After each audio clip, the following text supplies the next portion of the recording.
Hey, what's going on, everybody? It's Ryan King bringing you your daily sports update here on KSJB. Giving you a quick recap of some sports that was going on yesterday and looking forward to some that are going on tonight, even though with the weather that is making its way through the area right now, some of these games probably going to be canceled or rescheduled, and we also don't really have a lot of pro sports going on tonight as well. So giving you a quick recap of what happened yesterday in girls high school basketball, some final results. Number 1 Benson County would defeat Harvey Wells County 63-30. Griggs Mid-Cota defeated Medina Pingree Buchanan 78-55. And from the New Salem Almont tournament, Linton HMB defeated Center Stanton 42-31. And Flasher got a win over Richardson Taylor 51-46. So just a quick couple updates on the girls basketball that was going on yesterday. The Minnesota Timberwolves were trying to make it 6 games in a row last night, trying to get a win over the Phoenix Suns, but that winning streak would end at 5 games. They would lose to the Phoenix Suns 108-105, and it was kind of a 3-person effort in this game, I have to say. Anthony Edwards, of course, led the team in scoring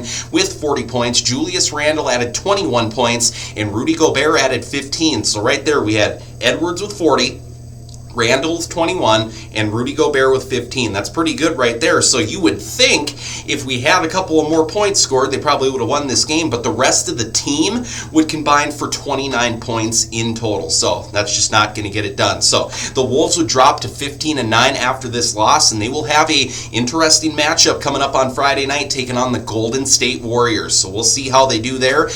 This team has been pretty good at bouncing back after one of these bad losses. Like I said, it was a good 3-person effort, but the rest of the team needs to get some points scored. So again, they'll be taking on Golden State on Friday night. And the Minnesota Wild would get back on track after losing 2 games in a row. They would defeat the Seattle Kraken 4-1. Some goal scorers in that game, including Joel Eriksson-Ek, Marcus Johansson, and Kirill Kaprizov. And Philip Gustafsson would allow 1 goal on 24 shot attempts. With that win, the Wild would improve to 16-9-5, and they will host the Dallas Stars on Thursday night. So that's a quick recap of what all happened yesterday. And as I said, with the weather making its way through the area today, probably not going to have a lot of action in the world of sports. So weather pending, some high school basketball is in action tonight. On the boys' side, Moorhead, Minnesota will take on number 4 Fargo Davies in AA. That's on the boys' side. And on the girls' side, the Barnes County tournament is supposed to be starting today. We'll see if they get any of those games completed. Valley City will take on Warwick in the first round.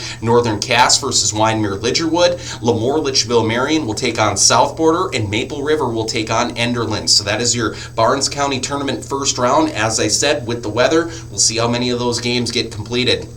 And again, with the weather pending, this was the only other thing that's going on. There's no Bison tonight. There's no Minnesota Timberwolves. There's no Minnesota Wild. There's no Minnesota Vikings. There's no any NDSU Bison plays. So the University of Jamestown women's hockey team is supposed to be in action this afternoon. They are supposed to be traveling up to Minot to take on the Minot State Beavers. So again, with the weather, we'll have to wait and see on that. The team enters the matchup at 4-9-1, and that face-off is scheduled for 3:25 today, but I can probably tell you it's going to get rescheduled because, of course, all of the weather that is making its way through the area. So that is a quick sports update here on KSJB. Of course, we'll be back tomorrow with some more, and hopefully we get some final results, and hopefully we get some of these games played, so we have something to talk about. So a reminder for everybody, if you need to check out some more local news, if you want to check out more sports news or even some farm and ag news, go and visit our website, ksjbam.com. If you are a sports person and you need to have that access at all times, just like myself, make sure to go and visit the KSJB Sports app. Give that a download for both Apple and Android users.